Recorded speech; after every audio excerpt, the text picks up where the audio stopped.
Olá, seja bem-vindo ao programa do Sintoresp. Aqui você confere informações de serviços, benefícios, direitos e da atuação do sindicato. Acompanhe agora as novidades desta edição. Entrevista com Sérgio Gomes, que além de fundador da Oboré e professor da USP, participou ativamente da luta pela despoluição de Praia Grande.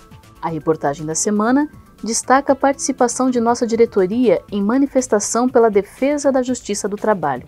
No editorial desta semana, nosso presidente Francisco Calazans Lacerda fala sobre o aumento no ICMS, que prejudica bares e restaurantes e pode gerar desempregos no setor.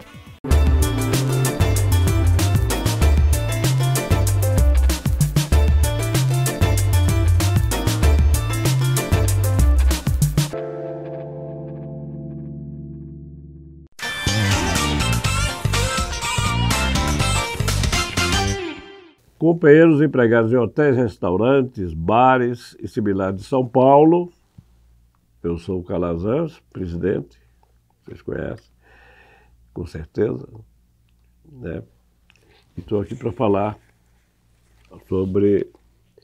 O tema que eu quero falar é ICMS, Imposto sobre Circulação de Mercadorias e Serviços.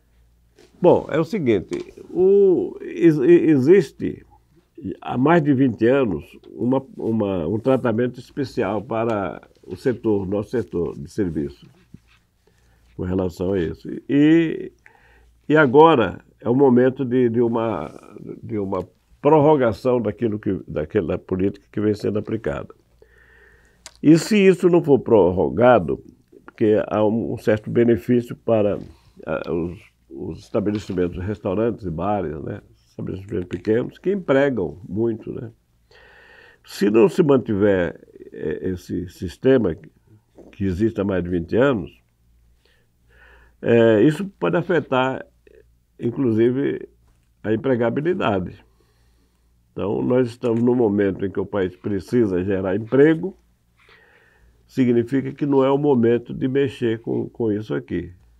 Porque isso aqui certamente pode gerar desemprego. Então, eu estou me dirigindo, se houver oportunidade de ser visto por ele, ao governador do estado. O governador João Dória, o senhor conhece bem o setor, né? Mas o senhor tem sua história até bastante ligada ao setor do turismo, etc. E o senhor sabe que o que eu estou dizendo é verdadeiro. Então eu peço que o senhor esteja conosco nessa luta de manter, porque nós somos trabalhadores, mas nós estamos entendendo que devemos dar esse apoio ao setor patronal, porque isso reflete no interesse comum do setor. E os companheiros que puderem ajudar nessa luta também, que tiverem contato aí com o governador, com deputados estaduais, né? E que nos ajude, que se some, porque é justo. Essa posição nossa é uma posição correta. Estamos querendo melhorar a empregabilidade do país, começando por São Paulo, que é o setor de maior peso, de maior força. Obrigado, até a próxima.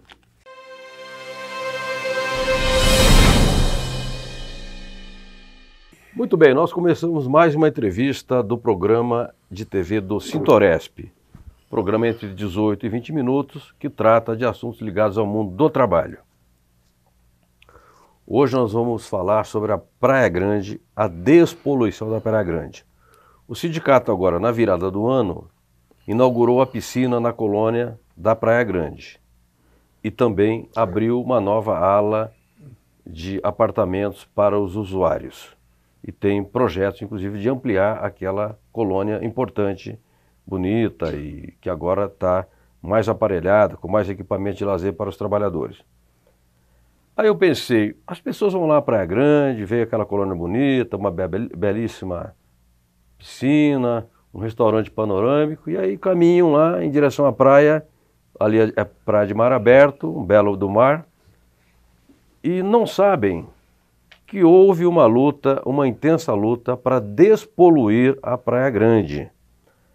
A Praia Grande, em certas ocasiões, era um verdadeiro lixão na praia.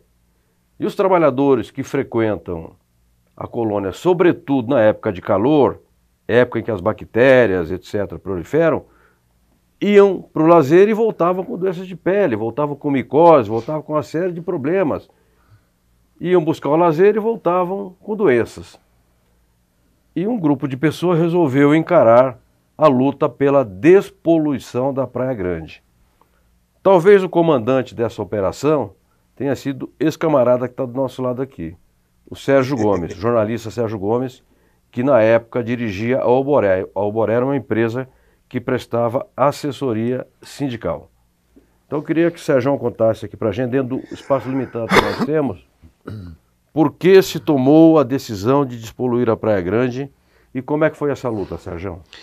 Em 1980, nós dávamos assessoria para a Federação dos Trabalhadores da Indústria Química, eram 20 e tantos sindicatos. E num fim de semana, sexta à noite, sábado, dia inteiro e domingo pela manhã, na colônia de férias da Federação dos Químicos, um grande seminário de planejamento da campanha salarial. E a Alboré dava assessoria para a federação e nós estávamos lá nós três, o João Guilherme Vargas Neto, a Marise Egger, Macaneve Moelwald e eu. E aí teve a janta e tal, pá, e a Marise, que tem ascendência socióloga e ascendência austríaca, depois da janta resolveu dar uma passeada na praia. Caminha lá. Na volta, o pessoal estava jogando cartas lá, onde era o refeitório, agora tinha virado um lugar de lazer, jogar dominó, carta e tal. Tinha lá uma televisão pequena. E a Marise vem e se senta e pá, e o pessoal todo torcendo o nariz, porque um cheiro de merda. Aí a Marise se dá conta de que a sandália dela, ela tinha ido para a praia. Pisado literalmente. Pronto. Bom, ela foi até uma torneira que ficava lá fora, eu vi essa cena, ela ligou a torneira, tchá, jogou água e pá, está resolvido. Para uma pessoa comum, o assunto terminou aí, tá certo? Sim. Mas no caso da Marise, não. Ela acordou bem cedo, como ela sempre fazia, e foi para a praia bem cedo, antes do movimento. A maré tinha baixado e ela percebeu que toda a praia estava empapada de merda. Não tinha sido um acaso. Quer dizer, acaso era ir à praia de noite no escuro e não pisar em alguma coisa. Bom, ela vem de lá com essa notícia, a gente foi lá, viu, e nós resolvemos que na segunda-feira nós iríamos conversar com Aloysio Nunes Ferreira Filho, recém-eleito deputado estadual, que era nosso amigo, a gente tinha ajudado na campanha e tudo, e fomos conversar com ele sobre essa situação da praia. Antes disso, nós fomos à CETESB para levantar os dados de vulnerabilidade da Praia Grande, e aí nos demos conta, pelos dados, que há 1000 dias a água da Praia Grande estava imprópria para o banho das pessoas. Portanto, 1000 3 dias, anos. quase 3 anos. 3 anos. De água imprópria, mas não era por conta de coisa química, nada, era esgoto doméstico. Tá. Fizemos um registro em vídeo, que era uma novidade, e nós então resolvemos fazer uma apresentação na Assembleia Legislativa, para a Comissão de Meio Ambiente, e na Federação dos Químicos, mas aí já chamando as entidades das outras colônias, metalúrgicos, têxteis, gráficos, comerciários. E aí dessa exposição a gente apresentou qual era o quadro. Bom, o fato é que a gente se deu conta que havia uma rede de esgoto construída, Tá. só que a empresa faliu, e aí havia uma pendenga judicial sobre quem é que pagava a obra já realizada. Tá. Então, enquanto não descobria quem que pagava, toda essa rede coletora, ali na Praia Grande, estava seca. Tá. Bora, nós começamos então a fazer a reportagem, daí a importância do jornalismo, Sim. mais do que editorial, Tá. PPP, precisa isso, precisa aquilo. Sim. Vamos lá, ver o que é a realidade e dar a oportunidade das pessoas verem os fatos e tirarem as suas próprias conclusões. Bom, o fato é que nós então reunimos, constituímos o conselho das entidades mantenedoras de colônia de férias, Certo. e aí você tinha então entidades de todo tipo, grandes e pequenas, ativas, muito ativas, pouco ativas, ligadas à central A, B ou C, não importa, porque aí a gente conseguiu ir mostrando na prática que a Praia Grande, esses 53 hotéis, eles eram a realização concreta, no caso brasileiro, de um dos ideais dos mártires de Chicago. Sim. Lá em 1886, Sim, sim. o 1º de maio. Sim. Porque os trabalhadores tinham jornadas de 10, 12, 14 horas, não tinha sábado, tinha domingo, enfim. E a luta do movimento dos trabalhadores era para que houvesse a redução da jornada para 8 horas. Sim, para que pudesse ter lazer e descanso. Mas por que era 8 e não 9? Se trabalhava 15, 16 horas, que ideia de jirico é essa de propor logo 8? Sim. E por que não é 7? Porque exatamente os trabalhadores, no século XIX, conceberam que o dia tinha 24 horas e devia ser dividido em 3 partes. Tá. 8 de trabalho, 8 de sono e 8 de tempo livre para a pessoa se cultivar. Certo. Então, ler um livro, tocar um instrumento, visitar um parente, ir atender alguém que está no hospital. Ou até ir à praia. Ou dormir, sentar ou ir à praia. Então ainda não havia essa ideia do lazer. Tá. Era, se você pegar os documentos, é 888, que é trabalho, sono e tempo livre para a pessoa se cultivar. Então, para deixar de ser um bruto e se transformar num humano. Portanto, o projeto cultural aí. Então, as colônias de férias, elas encarnam exatamente esse propósito da classe trabalhadora que construiu o seu lugar de lazer. Mas, Sérgio, lá tinha rede de esgoto seca, não havia emissário submarino para carregar até uma certa altura do mar os dejetos. Como é que vocês encaminharam isso? Bom, a gente batalhou vários anos, fomos identificando aliados na área técnica, na área política, na área cultural, mas a gente viu que isso não iria a lugar nenhum, porque nós tínhamos um prefeito lá chamado Dozinho, que era malufista, e que fazia de tudo para que as coisas não andassem, porque o governo era quércia, e ele disse que só batalharia para a melhoria da praia quando o Maluf fosse governador, o que é uma coisa estapafúrdia. Sim. Alguém vincular um benefício para milhões de pessoas, não estou falando milhões porque a Praia Grande é uma praia estadual, ela não é uma praia municipal. Esse prefeito não teria nunca condição de atrair recursos para lá, porque a Praia Grande tinha uma população tão pequena que não conseguia nem ter deputado estadual, sim, sim, quanto mais federal.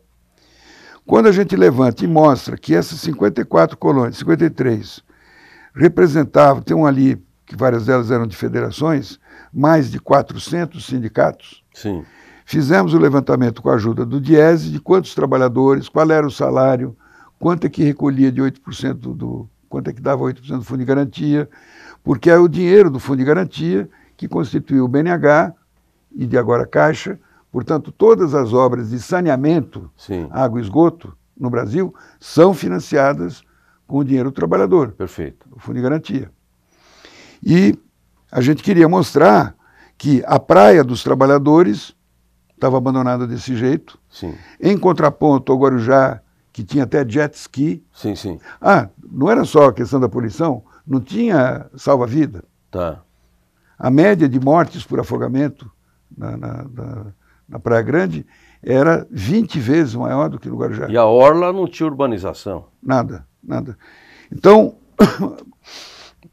o fato é que a gente viu que era possível, tinha um plano, era viável, e a gente estava propondo que os dinheiros do trabalhador fossem investidos na praia do trabalhador, que o dinheiro do fundo de garantia, que está na mão da Caixa, para a obra de saneamento, fosse aplicado aí. Certo.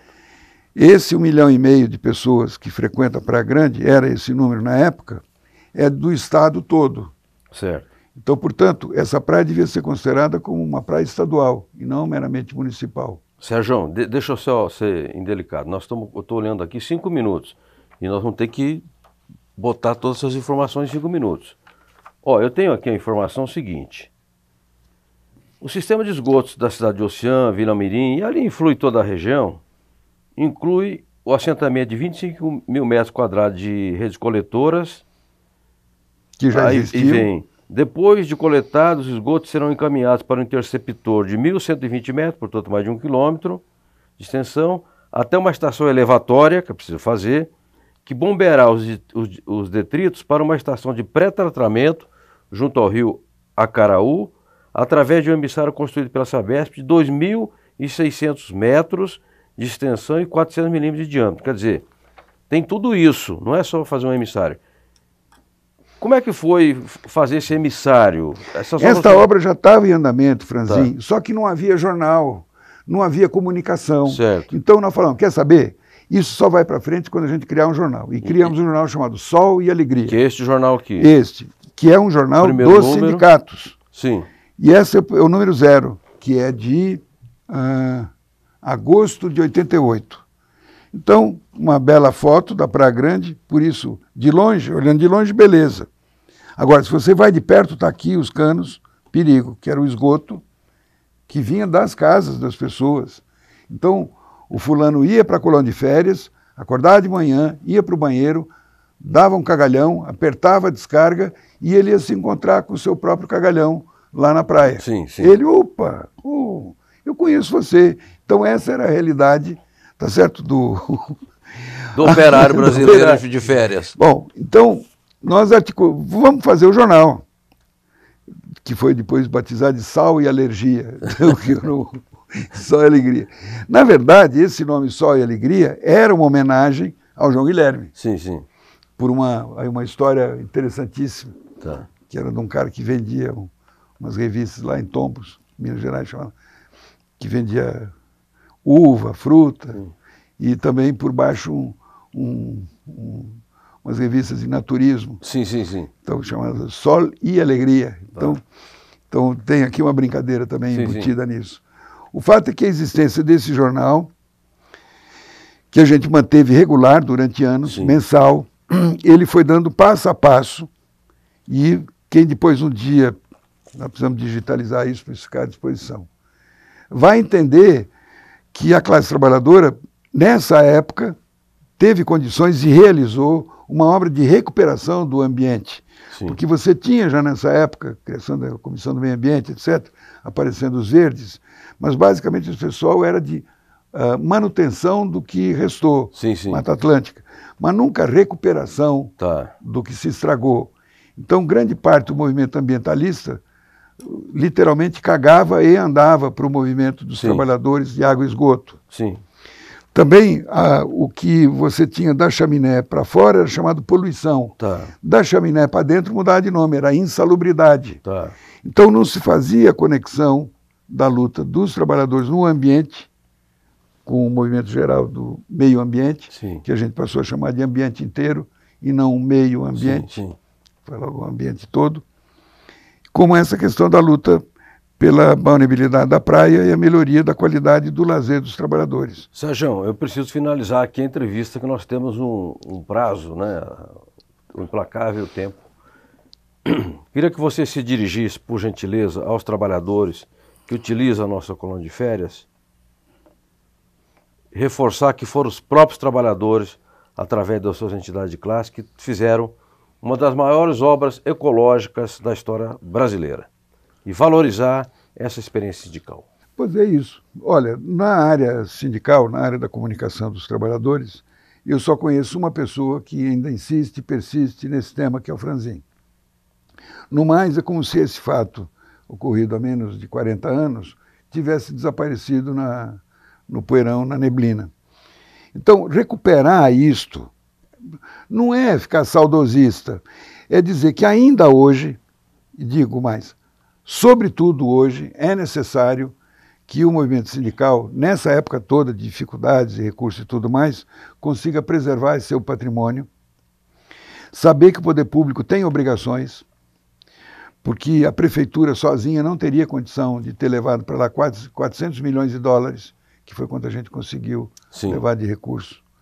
O atual prefeito chama Mourão, na época ele era vice, ele acompanhou tudo isso de perto, e ele propôs, e é verdade, porque coincidiu que a prefeita aqui era a Erundina, e a Erundina, quando prefeita, deu isenção de IPTU as sedes dos sindicatos, Tá. considerando que essa mercadoria não tem valor de troca, ela Sim. não pode ser vendida, só tem valor de uso. Então, que era justo não ter cobrança de IPTU. E se propôs exatamente isso para as colônias de férias, para aliviar o gasto com a colônia, Correto. que ela é ocupada só na época de férias, e aí um super congestionamento, e fica com 7, 8 anos, 7, 8 meses de ociosidade. Então nós também avançamos, uma coisa que não vai dar para conversar aqui hoje, sobre como reunir as colônias de férias com quem entende de hotelaria, de administração hoteleira, para melhorar o serviço, baratear os custos e fazer com que a prefeitura não cobre IPTU em troca dos recursos que nós levamos para lá. Perfeito. Então, na verdade, essa luta não continua. Perfeito. Muito bem, nós encerramos aqui mais um programa do Sintoresp. Entrevistamos o Sérgio Gomes, jornalista, criador da Alboré, é o professor de todos nós na área de imprensa sindical. E a gente quer fazer um programa específico sobre a imprensa sindical, falando bastante do jornal Sol e Alegria, que foi o instrumento que mobilizou a luta pela despoluição da Praia Grande, para vocês verem a importância que tem um jornal sindical, um boletim sindical bem feito, bem editado, com a cabeça certa e tratando de assuntos de interesse da classe trabalhadora. Obrigado, Sérgio, obrigado a todos, até o próximo programa.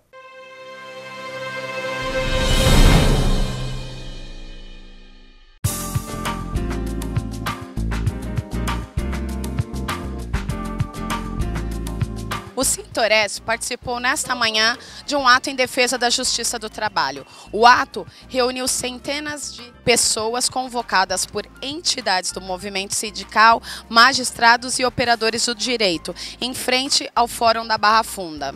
A manifestação foi um protesto contra a declaração do presidente Jair Bolsonaro, propondo a extinção deste importante ramo do judiciário. Nossos diretores e advogados reforçaram o movimento. Wellington, qual o objetivo desse ato?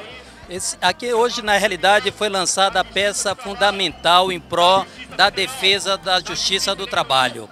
Todas as entidades aqui presentes, nas suas falas, deixaram bem claro que é um ato de toda a sociedade brasileira, porque sem justiça do trabalho não há justiça social e não podemos resolver os problemas sociais do Brasil na bala. E o Sintoresp se faz presente aqui através de sua diretoria.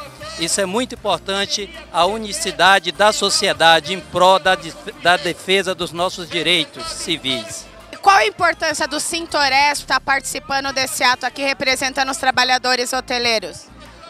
Nós somos uma entidade que é um dos pilares da justiça social e, portanto, eu não poderia deixar de estar presente, porque é muito importante e a Justiça do Trabalho permaneça funcionando e que esse governo que está aí, armando a população, não vai acabar com o capital e nem com o trabalho. Portanto, nós não vamos enfrentar o capital à bala, nós vamos enfrentar o capital com segurança jurídica, com movimentos como esse, que apenas está começando, e mostrarmos que a justiça é importante e os sindicatos são importantes também para a defesa dos mais carentes e das pessoas que querem uma segurança jurídica. Eu converso com o nosso diretor, o Jandaia, que também é diretor da federação, né, Jandaia? Muitos outros atos virão por aí para tentar ampliar esse movimento? Com certeza. Principalmente, você pode ver que eles não estão falando muito agora no sindicato, nem federação, nem confederação, nem centrais, por razão para começar o ato agora. Mas tenha certeza que no próximo encontro desses aqui, já vão precisar do sindicato. Porque você pode ver que eu tenho 40 anos de vida sindical, eu nunca vi na minha vida o Ministério do Trabalho ter uma reação dessa. Então ele precisa, com certeza que ele vai precisar do sindicato. Sindicato, da federação, da confederação, que senão o movimento não vai para frente, entendeu? Se eles não abrir para o sindicato, para as federações, com certeza que não vai para frente o movimento. Cícero Lourenço, presidente da Federação dos Trabalhadores Hoteleiros de São Paulo e Mato Grosso do Sul, também marcou presença na manifestação. Eu converso com o Cícero, que é presidente da federação, a qual o sindicato é afiliado. A federação é uma das entidades que está apoiando esse ato, né, Cícero? Qual a importância de fortalecer, junto com os magistrados, operadores do direito, esse ato em defesa, esse movimento em defesa do Ministério e da Justiça do Trabalho? Bom, é importante, né, porque a Justiça do Trabalho é um dos pilares da democracia, né? Então, sem justiça do trabalho não tem justiça social. E com certeza começou pelo ataque aos sindicatos. Veio com o ataque logo após a CLT, né, dizendo que ia gerar empregos, ia gerar renda. Já faz 1 ano e meio, não gerou nenhum emprego, só precarizou o trabalho, só diminuiu a renda dos trabalhadores. E agora o seu terceiro ato é acabar com a justiça do trabalho. Isso é uma falácia, né? Então tá aí um governo que se elegeu às custas de WhatsApp, de muita fake news, né? E tá aí, né? Querendo acabar com a justiça do trabalho, que é um dos poderes, né? Dos 3 poderes, ou seja, do judiciário, legislativo e executivo. Então é importante esse ato, é um ato histórico, já é a 2ª vez, pelo menos nessa gestão minha como sindicalista, de ver o movimento da Justiça do Trabalho fazendo esse movimento para querer acabar com a justiça. E aí existe uma reação dos magistrados, das associações, dos sindicatos e federações. Então é muito importante, é histórico esse ato. Estamos aqui em apoio e com certeza vai haver outros atos e vamos engrossar isso com as federações e sindicatos.